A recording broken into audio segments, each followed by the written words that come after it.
All right, hello to you. I'm Fox 26 meteorologist Ramisha Shade, still tracking the tropics as we roll through the remainder of this hurricane season. For the Atlantic Basin, at least, there's about 39 days left, and we have been super fortunate across Southeast Texas and the remainder of the Texas Gulf Coast not being hit by a depression, a tropical storm, or hurricane all season long. Of course, last year we were blasted by Hurricane Beryl fairly early in the season, and that was on July 8th. I believe. So it's been nice to coast through this hurricane season without having to deal with any major tropical issues. However, we do still have about a month and maybe about a week or so to go in this hurricane season, and we definitely still have the potential for some development out there. Speaking of development, we do have Tropical Storm Melissa that, of course, formed yesterday in the Caribbean Sea. Of course, it kind of skipped the tropical depression phase. It went from basically a tropical wave all the way to a tropical storm. So it developed quickly, and now it's just going to sit and spin and churn and barely go anywhere. So the models are kind of all over the place with this. It's been kind of disorganized today, but it is expected to get its act together as it kind of jogs west a little bit and pushes into some even warmer water. So an ideal environment for development, but it could inch a little bit closer to Jamaica and southern parts of Haiti, and that is going to mean a huge heavy rain and flood risk, not just for the next day or two, but likely for the next several days, since Melissa is not going to move very much. So you can see the tropical alerts that we have out at this point. All of Jamaica included in this tropical storm watch. We've got a hurricane watch for the southwestern portion of Haiti, including Port-au-Prince. We've got a really big risk for flooding here. We're talking about the threat maybe for feet of rain, 1, 2, maybe 3 feet of rain for some of these spots, just depending on how Melissa moves over the coming days. So some models want to kind of take it a little bit farther west and stall it out there. Some models want to kick it north, so we'll have to wait and see what happens with this, but I want to show you the official National Hurricane Center forecast at this point. Maximum sustained wind still at 50 miles per hour, so it's not going through any kind of rapid development phase or cycle. The problem with Melissa is that, like I said, it's just going to move extremely slow. It's just going to crawl over the same spots, and it will eventually kind of move a little bit to the northwest and then likely make a shift to the west.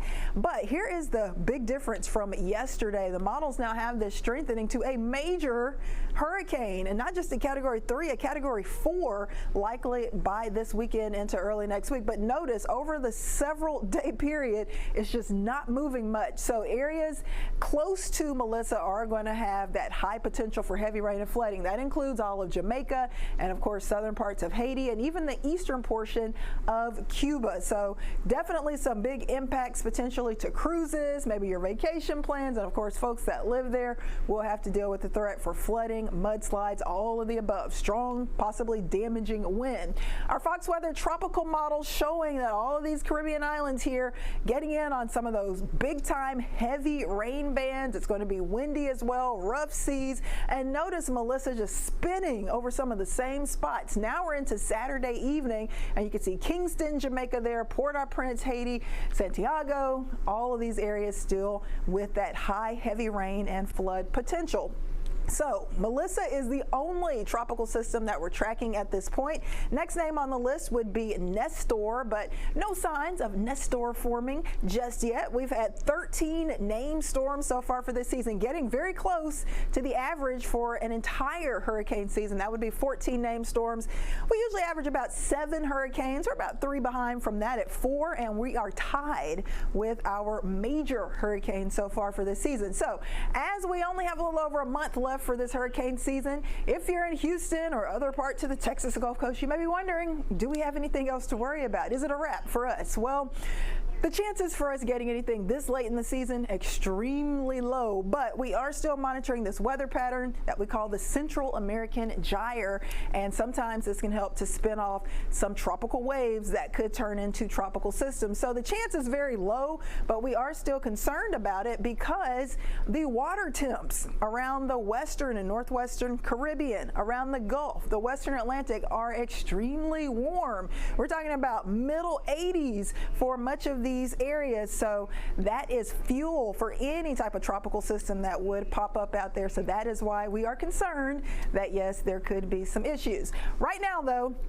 nothing concerning us as far as tropical development with that Central American gyre. Nothing in the Western Caribbean or the Southern Gulf, but the Eastern Pacific, we do have a little action. You can see this tropical wave here in the East Central Pacific. This is going to be south and west of Acapulco, now with a high chance for development over the next week or so. But here's the good news. It's moving west-northwest away from Mexico. It should safely pass south of the Baja California Peninsula, and it should not be an issue. So as we look ahead to the remainder of October, it looks like the risk is low, but it's not zero. So of course, we are going to continue to monitor things. Typically, if we get anything at this point in October, it's going to be in the Western Atlantic, Western Caribbean, and a very low chance. It's possible in the Gulf, but highly unlikely. But of course, we'll update you if we see anything concerning.